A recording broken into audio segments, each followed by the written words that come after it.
Hello everyone and welcome back to my channel. तो दोस्तों आज हम बात करेंगे बॉडी में क्या क्या सेंसेशन आपको हो सकते हैं एंग्जाइटी के अंदर, कहाँ पे पेन, कहाँ पे टिंगली इफेक्ट या क्या क्या उस पार्ट से रिलेटेड आपको फियर हो सकते हैं, जैसे सर को लेके, चेस्ट को लेके, पेट को लेके, कमर को लेके, पैरों को लेके। तो उस बारे में बात करेंगे। मैंने पूरी लिस्ट बनाई हुई है कि क्या क्या मेरे को फील होती थी या फिर क्या क्या एंग्जाइटी वाले जो मेरे क्लाइंट्स हैं उनको रिपोर्ट करते हैं कि सर मेरे को ऐसा फील हो रहा है, मेरे को ऐसा फील हो रहा है। मोस्टली केसेज एंग्जाइटी के रहते हैं और एंग्जाइटी ठीक होने के बाद सब कुछ ठीक हो जाते हैं। तो कुछ अपने केस जो मेरे पर्सनली मेरे को फील हुए, कुछ जो मेरे क्लाइंट्स ने मेरे को बताया कि सर मेरे को ऐसा फील हो रहा है, उन सब की मैंने लिस्ट एक लिख ली है।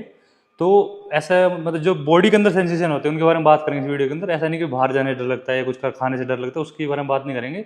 आज हम करेंगे क्या क्या हमें बॉडी में पेन मतलब फील होता है, पेन या फिर कोई भी इफेक्ट जो है बॉडी के अंदर आता है। तो पहले सर से शुरू करते हैं। सर के हमने दोस्तों हेडेक रहता है, रेगुलर डिजीनेस रहती है, टिंगलिंग इफेक्ट रहता है, या फिर कोई अबनॉर्मल कोई पार्ट बढ़ गया, जैसे मान लो यहाँ पे कोई फोड़ा फुंसी आ गया, आपने ऐसे हाथ लगा देखा यार यहाँ पे कुछ गांठ सी है, या कुछ भी एक्सरसाइज जो भी आपको अबनॉर्मल लगे, तो उस समय डर क्या लगते हैं दोस्तों, जैसे ब्रेन कैंसर के, अल्जाइमर्स के। मान लो आप बार बार चक्कर आ रहे हैं, कुछ ना कुछ आपको फोकस नहीं हो पा रहा, तो आपको बहुत लगे चक्कर भाई कहीं अल्जाइमर डिमेंशिया टाइप में, मतलब भूलने की बीमारी ना बना लूँ, कहीं मेरे को मैं पागल तो नहीं हो गया हूँ। तो ये ब्रेन से रिलेटेड आपको कैंसर के, ट्यूमर के, सर के आसपास के जो एरिया हैं उनको आपको उसके अंदर आपको फील होगा बहुत बार कि ट्यूमर कैंसर वगैरह आपको ना हो जाए। एंग्जाइटी के अंदर बहुत कॉमन है, कैंसर का और हार्ट का तो रहता रहता है। तो बेसिकली ये स्ट्रोक का रहता है बहुत बार, जैसे सिर में बार बार डिजीनेस हो रही है, टिंगलिंग इफेक्ट आ रहा है, तो कहीं स्ट्रोक ना लग जाए, पैरालिसिस ना हो जाए।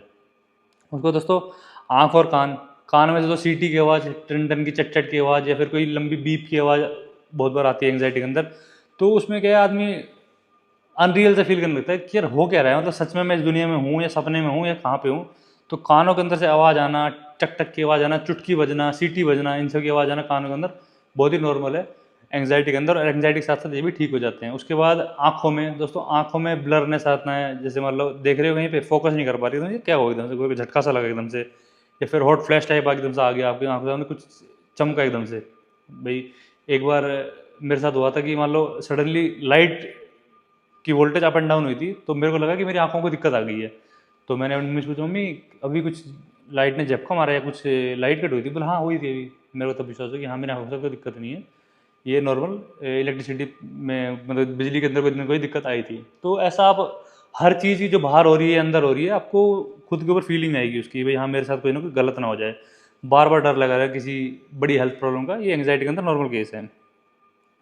उसके बाद गले में और चेस्ट में बात करते हैं।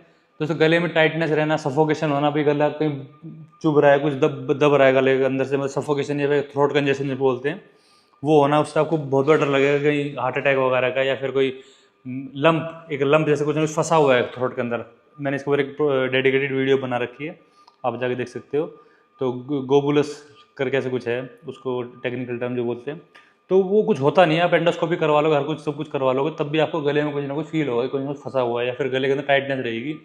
तो ये एंग्जाइटी के अंदर नॉर्मल सिम्टम है, थ्रोट्स के साथ आप कर सकते हैं। चेस्ट में दोस्तों बात करें, चेस्ट में सबसे ज़्यादा पैल्पिटेशन होती है, मिडल एरिया में पेन, लेफ्ट एरिया में पेन, ऊपर यहाँ पे पेन, इस तरफ पेन, कहीं भी पूरे चेस्ट एरिया में। राइट साइड में तो बहुत कम जाता है एंग्जाइटी के अंदर, पर हाँ लेफ्ट साइड में बहुत बार, पर आपको हो सकता है राइट साइड में भी। कभी आप सोचो भाई मेरे को राइट साइड में नहीं बताया सर ने, तो मेरे को एंग्जाइटी नहीं कुछ और बीमारी है। तो बेसिकली सेंटर में यहाँ पे पैल्पिटेशन बहुत ज़्यादा होते हैं, और धक धक आपको हार्ट बीट फील होगी। आप लेटे रहोगे तो आपको पेट हिलने की आपको दिखेगी, पेट हिल रहा है तो आपको लगेगा कि हार्ट बहुत तेज पंप कर रहा है आपका। तो उसमें आपको कोई भी हार्ट डिजीज़ के ऊपर शंका जा सकता है, क्योंकि हार्ट अटैक आ सकता है, कार्डियक अरेस्ट आ सकता है, सडन डेथ हो सकती है। और हाँ लंग्स की प्रॉब्लम आपको लग सकती है, शॉर्टनेस ऑफ ब्रेथ बार बार होगी, भाई सांस नहीं आ रहा मेरे को, कहीं अस्थमा अटैक आ रहा है, या फिर मेरे को लंग्स में कोई दिक्कत ही नहीं होगी, या फिर लंग्स में मेरा इतना ज़्यादा म्यूकस जमा हो गया, या लंग्स मेरे ब्लॉक हो चुके हैं। आप लंग्स की टेस्ट कराओगे, लंग्स के कोई LFT वगैरह कुछ शायद कोई टेस्ट बोलते हैं, वो टेस्ट करवाओगे, एक्सरे कराओगे चेस्ट का, कुछ कोई हड्डी बढ़ रही है, कोई ना कोई ट्यूमर है, कुछ ना कुछ आपको लंग्स के अंदर आपको इशू जाएंगे। तो चेस्ट एरिया में आपको यही पेन, मतलब चेस्ट में पेन हो सकता है, टाइटनेस फील हो सकती है, शॉर्टनेस ऑफ ब्रेथ हो सकती है, और देखिए कुछ लिख रखा है तो हाँ चेस्ट एरिया में यही है। हार्ट फेलियर का डर लग सकता है आपको, अस्थमा वगैरह मैंने बताई थी लंग कैंसर का, और थ्रोट का पेल्पिटेशन का सब मैंने क्लियर कर दिया। फिर उसके बाद आते हैं डाइजेस्टिव सिस्टम के पास। तो यहाँ पे दोस्तों आपको गैस एसिडिटी बहुत ज़्यादा बनेगी, ये फोर श्योर है। ऑलमोस्ट 99% केस, 1% कोई मैंने केस सुना हो इसको गैस एसिडिटी नहीं बन रही हो, क्योंकि गट और ब्रेन कनेक्टेड है, और ये साइंस भी प्रूव करती है, और इसके ऊपर बुक्स भी बहुत सारी लिखी गई हैं। डॉक्टर ही बोलता है इसको कि भाई आपकी जो गट है और जो आपकी ब्रेन है बहुत हाईली लिंक्ड है। तो एसिडिटी, हाइपर एसिडिटी बन सकती है आपको बार बार, उससे क्या फूड पाइप वगैरह में जलन हो सकती है, परमानेंट जलन भी रह सकती है, अल्सर्स वगैरह बन सकते हैं। तो एसिडिटी भी आपको कंट्रोल करना होगा।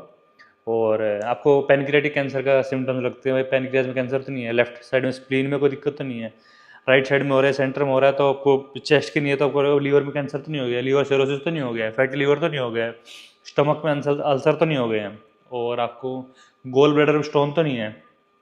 तो ये 4-5 चीज़ें आई थिंक मैं ये रिमेंबर कर पा रहा हूँ। हाँ, ये आपको फील हो सकती है।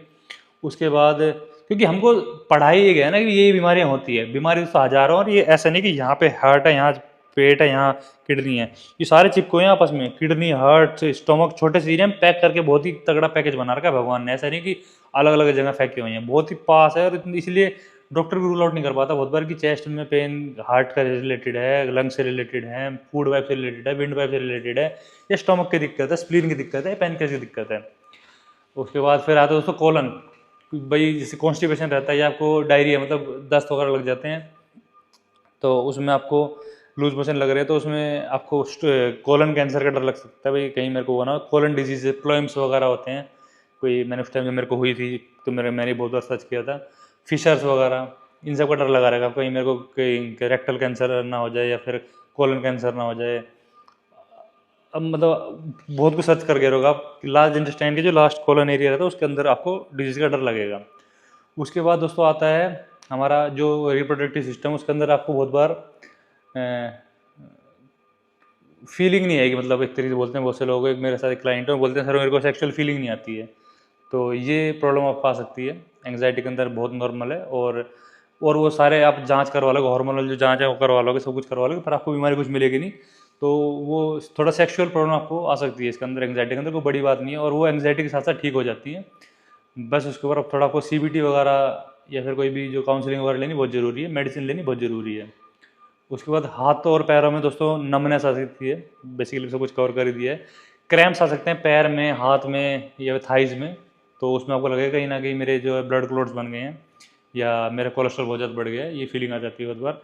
हाथ पैर सुन्न पड़ जाते हैं, हाथों में पसीना आ जाता है तो घबराहट बढ़ जाती है।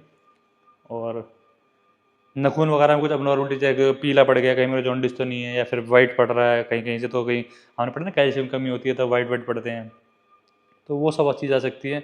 बाल टूट रहे हैं तो आपको लगेगा भाई कहीं मैं गंजा ना हो जाऊँ, उसका डर लगा रहता है आदमी को।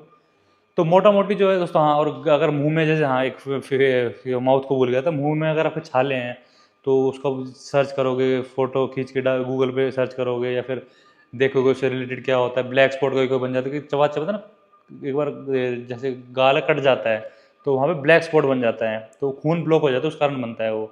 अगर कट जाएगा तो खून निकल जाएगा, बहुत दब के ना पे ब्लड क्लॉट बन जाता है, तो उससे आपको लगेगा कहीं ना कहीं मेरे को माउथ कैंसर तो नहीं हो गया। उसमें अगर आप स्मोकिंग करते हो या फिर गुटखा वगैरह खाते हो तो उसमें तो आपको कन्फर्म हो जाएगा कि हाँ भाई मेरे को सब माउथ कैंसर बन चुका है, थ्रोट कैंसर बन चुका है। तो यही कुछ फीलिंग्स हैं, यही कुछ बीमारियों का डर है जो एंग्जाइटी के अंदर मेनली होती है। अनगिनत इसके बाद DPTR वगैरह ये सब जो है, बहुत सारी बीमारी अलग भी हैं, पर बेसिकली मोटा मोटा जो हमको फीलिंग आती है वो यही फीलिंग आएगी कि जो मैंने लिस्ट डाउन की है भाई, पैर से लेके सर से लेके पैर तक, कि जो जो कैंसर, ट्यूमर वगैरह। और ये, हाँ, और हाँ एक और भूल गए, कमर में बैक साइड में अगर यहाँ पे पेन रहता है, मेरे को क्योंकि हुआ था किडनी से रिलेटेड, मेरे को दिक्कत हो गई थी, मतलब दिक्कत, वो फीलिंग आ गई थी कि भाई मेरे को किडनी मेरे को फेलियर हो चुकी है, किडनी मेरी खराब हो चुकी है, किडनी में स्टोन है या फिर किडनी मेरा काम नहीं कर रही है। तो वो आपको दिक्कत बिल्कुल आ सकती है अगर आपको यहाँ बैक साइड में पेन रहता है, क्योंकि हमें पता है किडनी पीछे रहती है, तो यहाँ पे पेन होने के कारण मेरे को किडनी की डिजीज़ का डर लग गया था। उसके ऊपर मैंने UACR वगैरह टाइप उसके ऊपर एक वीडियो बनाऊंगा किडनी डिजीज़ की, जो मेरे को एंग्जाइटी हुई थी, मैंने उस पर भी 5-10 हज़ार रुपये खर्च कर दिए थे। तो आई थिंक इससे आपके डाउट क्लियर होंगे कि आपको क्लियर कट एंग्जाइटी है ना कि कुछ और है। तो दोस्तों यही सब तो वीडियो में, उम्मीद आपको वीडियो पसंद आई होगी। वीडियो पसंद आए तो वीडियो को लाइक कीजिए, शेयर कीजिए, और आप इंस्टाग्राम पे मेरे से 1-on-1 सेशन ले सकते हो, वो पेड सेशन रहते हैं। बाकी कमेंट कर सकते हो, वहाँ पे मैं आपका कमेंट का जरूर से रिप्लाई करूँगा। और चैनल को सब्सक्राइब कर दो दोस्तों, वीडियो को लाइक कर दो। Thank you so much.